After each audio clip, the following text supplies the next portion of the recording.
ம். Hi friends, எல்லோரும் என்ன பண்ணுறீங்க? சாப்பிட்டீங்களா? இன்றைக்கி என்னென்னா, நான் ஒன்று சொல்லணும்னு நினைக்கிறேன். யாரும் மனசையும் கஷ்டப்படுத்தாதீங்க. கோவம் வந்துச்சா பேசாமல் கூட இருங்க. அட்லீஸ்ட் பார்க்காதீங்க, எதுவுமே பண்ணாதீங்க. ஆனால் இப்படி சொல்லால் அடித்து கஷ்டப்படுத்தி திட்டி அவங்களுக்கு நீங்கள் மறுபடியும் அவங்கக்கிட்ட பேசிடுவீங்க. ஆனால் அவங்க மனசுக்கு அது இவ்வளோ சங்கடமாக இருக்குன்றத கொஞ்சம் கூட யோசிக்க மாட்டேங்கிறீங்க. இன்றைக்கி எனக்கு என் கண்ணெதிர இன்றைக்கி ஒருத்தருக்கு இந்த மாதிரி நடந்துச்சு. அதை பார்த்துட்டு எனக்கு அவ்வளோ கஷ்டமாக இருந்துச்சு. என்ன ஒரு உலகம்டா இது, எப்படி மறுபடியும் அவங்கக்கிட்ட பேச முடியும் அப்படின்ற மாதிரி ஒரு ஃபீல் ஆகிட்டு இன்றைக்கி.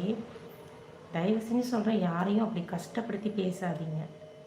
பிடிக்கலையா பார்க்காதீங்க, தயவு செஞ்சு அவங்கள பற்றி நினைக்காதீங்க. ஏன் அவங்கள பற்றி நினச்சி உங்களோட டைமை வேஸ்ட் பண்ணுறீங்க?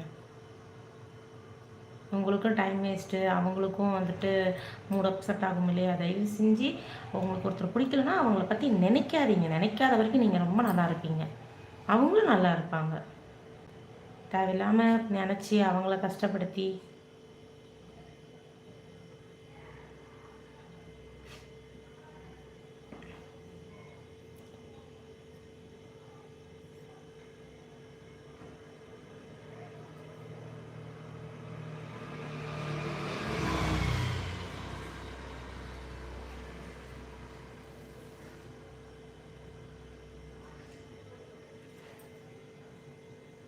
எல்லாரும் மாதிரி நான் கிடையாது. நான் கொஞ்சம் லூஸுன்னு வச்சுக்கோங்களேன். நான் லூஸு தான் ஆக்சுவலாகவே.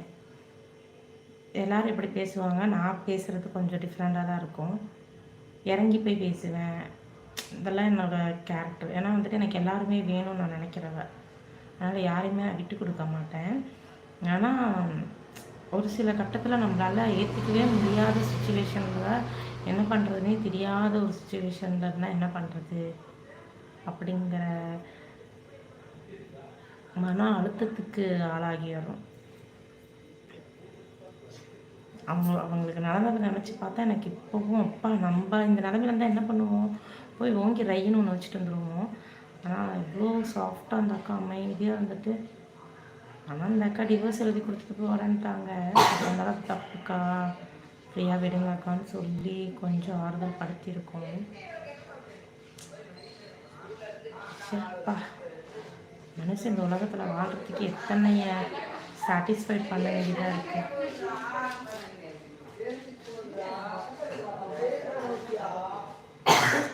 பொறுத்தார் பூமி ஆழ்வார்னு சும்மாவா சொல்லியிருக்காங்க?